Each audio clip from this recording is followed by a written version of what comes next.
All right. It wasn't pretty, but the Miami Dolphins just defeated the New York Giants 31-16, improved to 4-1, and are now atop the AFC East once again.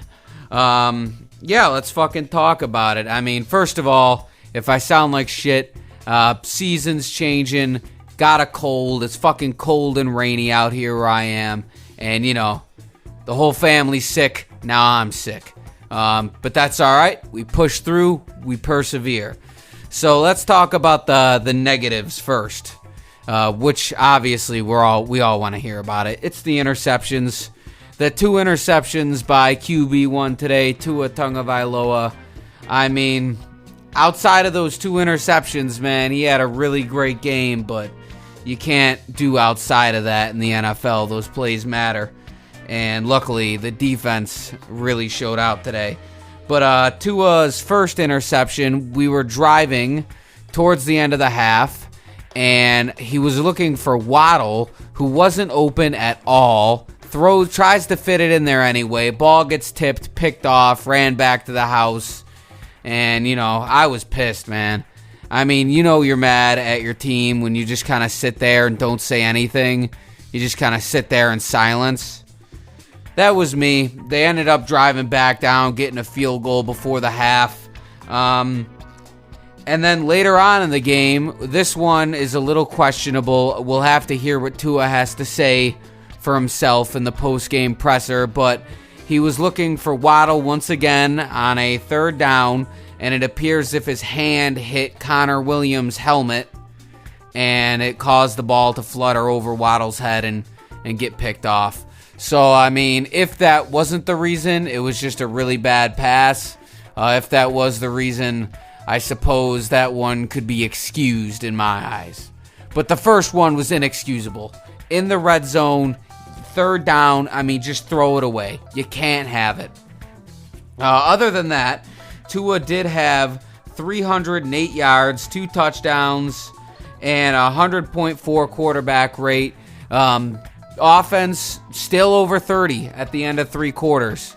Still over 30 at the end of 3 quarters, and really barely had the ball in the 4th quarter. Does Brian Daboll know how to run a 2-minute offense? Like, I get it that Daniel Jones was injured, but I mean, come on, Tyrod Taylor's a seasoned veteran in this league. He knows how to run a 2-minute offense. It's just unbelievable. I mean, what was that, a fucking 10-minute drive all to end up turning it over on downs? I mean, to me, if I was a Giants player, it showed me you quit. You gave up on your team. You knew we weren't going to win, and you gave up. So I'd be pretty upset as a Giants fan with that. Hang on, let me get a sip of water before my fucking throat gives out. We're running on empty over here, baby. But yeah, the Giants' offense was really stymied the whole game.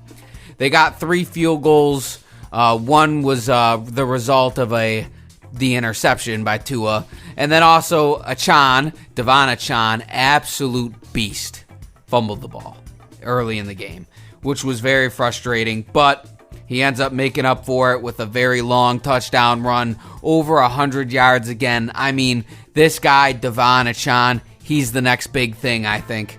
I was thinking it. I tried to trade the whole house for him in my Dynasty Fantasy League. I'm talking 1st-round pick, 2nd-round pick, and some players. A fucking package. But to my knowledge, to this point, it has not been accepted. And it's definitely not going to be accepted after his performance today. Another long touchdown run. I mean, that guy is fast. You know who else is fast? Tyreek fucking Hill, baby. I mean, I thought he was gone on that screen pass. He takes the screen pass, cuts it out to the outside. I was literally getting up. Every time Cheetah is in the open field, I get up, I go, see ya, Cheetah. Because that's what it makes me think of. See ya, Cheetah. Because he's just fucking, defenders are kissing his ass as he flies by. But they ended up catching him there, and you could tell he was a little pissed with himself. Later on, gets a long touchdown. I mean, he had like 180 today.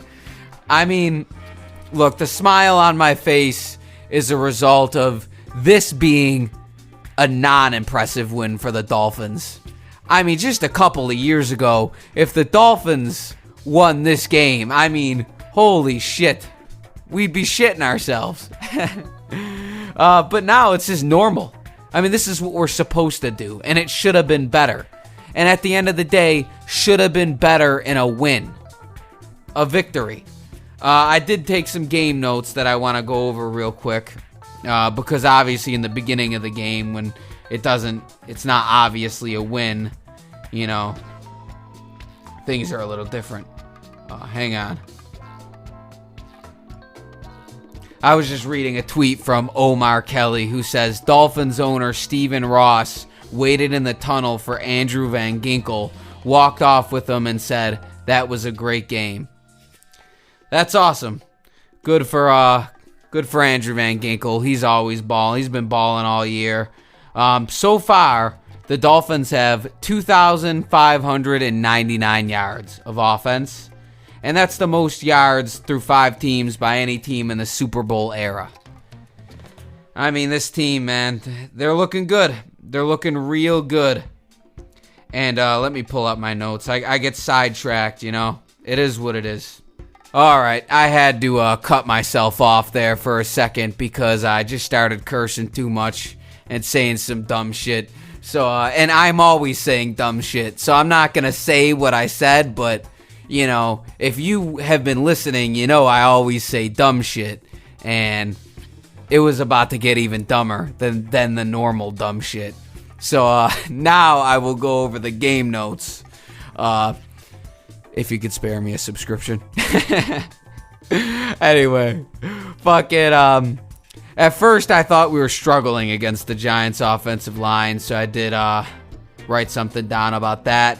I do want to bitch a little bit about the zone coverage, because the only thing the Giants had the capability to do today was throw fast over the middle, and we just let them have it. Which I guess now in hindsight, I could kind of see why, because we shut them the fuck down. And, you know, at the time it was frustrating because it's 3rd down and long. Waller's getting open for 20 yards. And then I wrote down about our offensive line was absolutely bullying the Giants' D-line. I was impressed by that. No Teron Armstead. And we just bowled over those guys. Love to see it. Connor Williams loves to hold, but I'm glad he's back because he's a great lineman. And the snaps have been a lot better since our early season snapping woes. So that's great. And I also wrote a note because Tyreek Hill, after his long touchdown, went to go toss the ball to his mom, and some guy gets in the way and fucking mosses her. Moss the man's mama, man. You know Tyreek Hill wanted to fucking give that guy the business. In all fairness, I don't think he had time to realize what was going on. I think he just seen Tyreek Hill standing there and was just like, oh shit, I gotta get this ball first. I could take this home and I'll remember it forever. And then Tyreek kind of tosses. Everything probably happens so fast for that guy. And then you could see after he catches it, Tyreek's mom is like fucking chewing him out. And he turns around, I was like, oh shit, my bad, hands her the ball. So I don't think that man meant any ill will. I think everything, you know, when shit's on camera, it looks different. But if you're really that guy in the situation, in the moment, shit's just happening real fast. Especially in that Miami Dolphins crowd, which I want to speak on real quick, because there's a lot of stuff going around talking about how the Dolphins don't have a loud crowd, and we want it fixed. Look, this isn't the 1980s anymore, all right? Everyone from everywhere loves going to Miami, and unfortunately for the Dolphins, that just means other teams' fans are always going to be at your stadium. People aren't buying plane tickets to fly out to Buffalo. Alright, not many are buying plane tickets to fly out to Green Bay or Detroit or all these northern Chicago, and maybe Chicago, but look, Miami is a hot spot for vacationers, and when your team is going down to play in Miami, I mean, you go for the vacation, you catch a game, and that's really what it is. I don't think there's ever going to be a point in time where we have a rowdy crowd like Buffalo or whatever crowd we're expecting to have. And then also, in the hot weather, it's hard to get down alcohol. Look, in the cold or mild weather of Buffalo, getting down beer is easy. All right, you could throw down like 10 of them bitches. You're out in 90-degree weather, man. You throw down 3 beers, you're going to have a headache for the entire game. You're going to fall asleep at halftime because it's too hot. So it's real hard for me to blame the fans and the crowd for not being loud enough. Shout out to the fans that actually go and pay the money to support the team, because it was decently loud and had a lot of Dolphins fans there. And, of course, a lot of Giants fans. And that's just going to be a theme for the entire existence of the Miami Dolphins. Unless Miami goes to complete shit. Not saying that it won't. I mean, it could go underwater.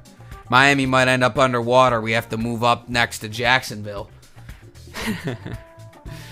And, but ultimately at the end of the day, the Dolphins are 4-1 atop of the AFC East. I'm glad about it. They certainly made up for the Miami Hurricanes. I'm not a big college fan, but holy shit. That Cristobal guy, I know on replay the runner was down, but you got to respect the game of football. If you don't respect the game, you're going to get bit in the ass, and that's what happened. He thought, it's just Georgia Tech. What's the worst that could happen? Let's run instead of kneel. Well, he fucking paid for it, and he deserved it. So that guy deserves all the criticism he's getting. And, yeah.